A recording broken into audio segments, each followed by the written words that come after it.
বিসমিল্লাহির রহমানির রহিম। আসসালামু আলাইকুম। শালকি এগ্রো চ্যানেলে আপনাদের স্বাগতম।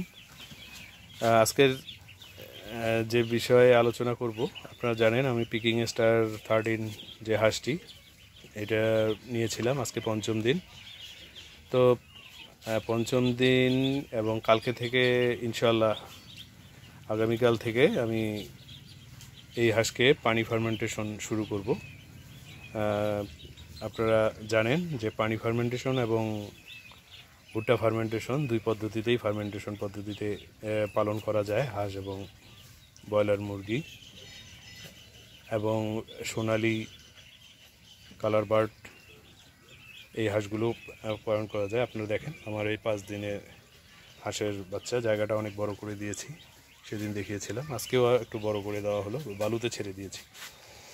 তো 5 দিন বয়সে আমার হাঁসের কীরকম গ্রোথ আছে এবং কালকে থেকে যেহেতু পানি ফার্মেন্টেড চলবে সেখানেও তার ওজনটা কীরকম হবে সেটা আমি আপনাদের দেখানোর জন্য আজকের এই ভিডিওটি। একটু ওজন ইয়েটা আনো তো, একটু ইয়েটা দাও, ওইটা মাঝখানে দাও। হ্যাঁ, এটা অন করো, এটা 0 করে নিও।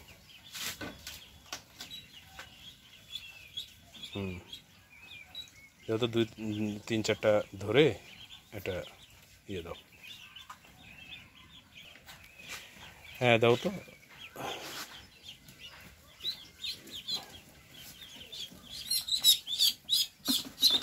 কয়টা আছে? 3টা।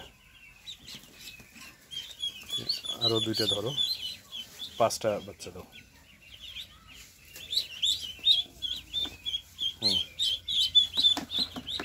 ঠিক আছে, 5টায় কত হয়েছে দেখো তো?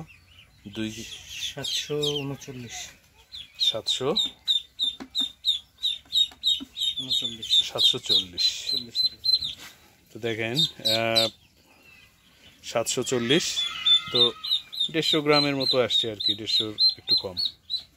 তো আমরা এর যেহেতু কালকে থেকে আমরা পানি ফার্মেন্টেশন করব, পানি ফার্মেন্টেড করে খাওয়াবো,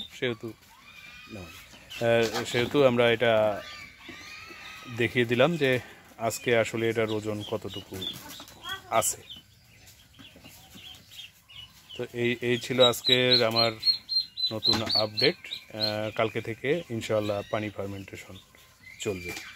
আর পানি ফার্মেন্টেড যদি আপনারা দেখতে চান ভিডিওতে, তাহলে আমি পানি ফার্মেন্টেড কিভাবে করি সেটা আপনার কমেন্টে লিখলে আমি দেখিয়ে দেবো যে আমি কিভাবে পানি ফার্মেন্টেড করি। কমেন্টে প্লিজ লিখবেন। ইনশাআল্লাহ আগামীতে আরও ভিডিও নিয়ে হাজির হব ইনশাআল্লাহ। আসসালামু আলাইকুম।